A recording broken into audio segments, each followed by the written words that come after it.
Estamos de volta com a segunda parte do nosso programa de hoje, dedicado aos 150 anos do Evangelho segundo o Espiritismo. Essa obra que surgiu com o nome de Imitação do Evangelho segundo o Espiritismo, no dia 12 de abril de 1864.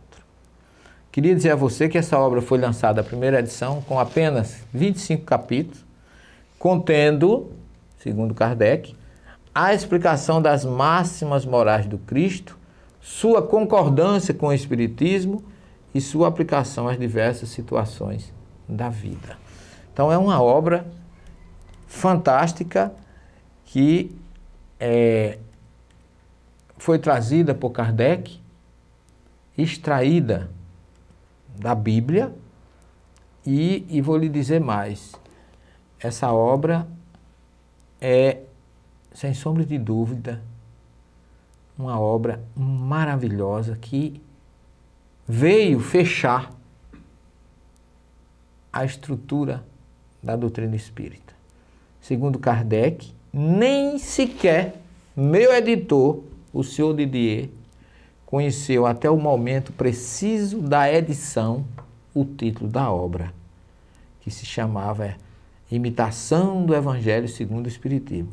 Mais tarde, por observações do senhor Didier e do próprio Kardec, foi trocado para Evangelho segundo o Espiritismo. Que Kardec justifica que o Evangelho era segundo o próprio princípio, Evangelho segundo Mateus, Evangelho segundo Marcos, Evangelho segundo Lucas e Evangelho segundo João. Nesse caso, ele botou Evangelho segundo o Espiritismo. Em outras palavras, sobre a ótica da doutrina espírita. E ele manteve silêncio absoluto até a hora do lançamento deste livro. A terceira edição definitiva, corrigida e mais completa, não mais com 25 capítulos, mas agora com 28, foi definitivamente lançada em 1866. A terceira edição, revisada, aumentada, com um prefácio introdutório e 28 capítulos. Essa obra chegou ao seu complemento final em 1866. Canuto de Abreu, um dos maiores estudiosos da doutrina, ele afirma que Kardec trabalhava 16 horas por dia na obra que inauguraria a terceira etapa. Terceira etapa de quê? Da doutrina, do Espiritismo. Já existia o Livro dos Espíritos, primeira obra, tratando da filosofia da doutrina. Já existia o Livro dos Médiuns, segunda etapa. E agora, a obra que inauguraria a terceira etapa foi o Evangelho segundo o Espiritismo. Kardec trabalhava em absoluto silêncio, absoluto sigilo. Nem a sua esposa, a Amélie Gabrielle Boudet, tinha conhecimento do trabalho.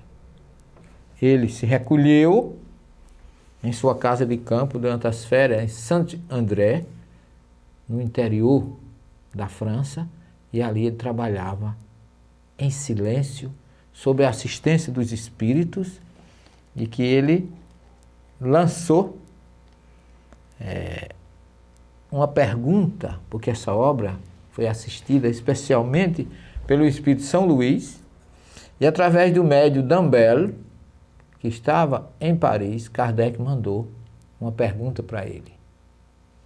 A pergunta: que pensas da obra que estou preparando? Observe a sagacidade de Kardec. Ele não falou em nome, não falou no que era, apenas mandou a pergunta ao Espírito São Luís, através do médium D'Ambel, que morava em Paris. Que pensais da obra que estou preparando? A resposta é fantástica, porque diz assim: a dúvida sobre o objetivo preciso do Espiritismo será dissipada. Olha, eu acho que hoje eu defendo, sempre defendi, que sem evangelho não existe espiritismo. Existiria a filosofia e a ciência, mas a moral da doutrina está no evangelho. E ninguém pode prescindir desse ensinamento fantástico de Jesus e da sabedoria e da assistência que Kardec teve para lançar essa obra, que ele conseguiu juntar todo o ensino moral de Jesus. Então, a sabedoria, a perspicácia, a inteligência do Kardec foi exatamente de juntar esses elementos. Mas o Espírito São Luís responde sem saber o que era, quer dizer, ele sabia. E Kardec é que achava que ele não sabia. Mas aí está a sua autenticidade em querer a verdade. A dúvida sobre o objetivo preciso do Espiritismo será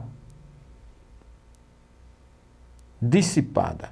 Atira, então, a semente que te confiamos, responde o Espírito São Luís. E diz assim: chegou o tempo em que a terra emergirá da névoa que escurece a inteligência. Chegou o tempo em que a terra emergirá da névoa em que escurece a inteligência. Com esta obra, será despejada a penumbra que diminui a terra de gravitar entre os planetas radiantes. Em outras palavras, esse evangelho trouxe a luminosidade, trouxe a radiação luminosa, trouxe a luz para o mundo através dessa obra. E Kardec, inseguro ainda, sabendo o que passava, que ele estava na época ainda da Inquisição, ele pergunta: que dirá o clero? E o Espírito São Luís diz: gritará heresia. E realmente foi, essa obra foi muito. A igreja, com a sua força, tentou rechaçar. Gritará heresia. Cabe a ti mostrar na obra que realizas em que consiste a verdadeira doutrina cristã. Por isso que nós espíritas dizemos que a doutrina espírita é o evangelho redivivo de Jesus. Está aqui o Espírito dizendo que Kardec deveria mostrar que nesta obra está ou existe a verdadeira doutrina de Jesus, a verdadeira mensagem de Jesus. Nós vamos dar continuidade na terceira e última parte do programa, mas eu quero fechar antes disso, segura aí um pouquinho, Bob. Kardec pergunta: estarei à altura de semelhante tarefa? A resposta: escolheram a ti porque os espíritos conheciam a solidez de tuas convicções, a fortaleza da tua fé e a resistência do teu caráter de puro aço. Prepara-te para a guerra contra o fanatismo e a ignorância. Temos confiança em ti como a tem em nós. Tua fé é a dos que transportam montanhas, das que faz caminhar sobre as ondas. Observem que Kardec não estava só, a assistência espiritual que ele teve porque ele merecia ter. E nós vamos continuar na terceira e última parte desse programa falando sobre essa obra maravilhosa que chama-se Evangelho segundo o Espiritismo, que está completando 150 anos de existência. Não saia daí, um minuto só. Até já.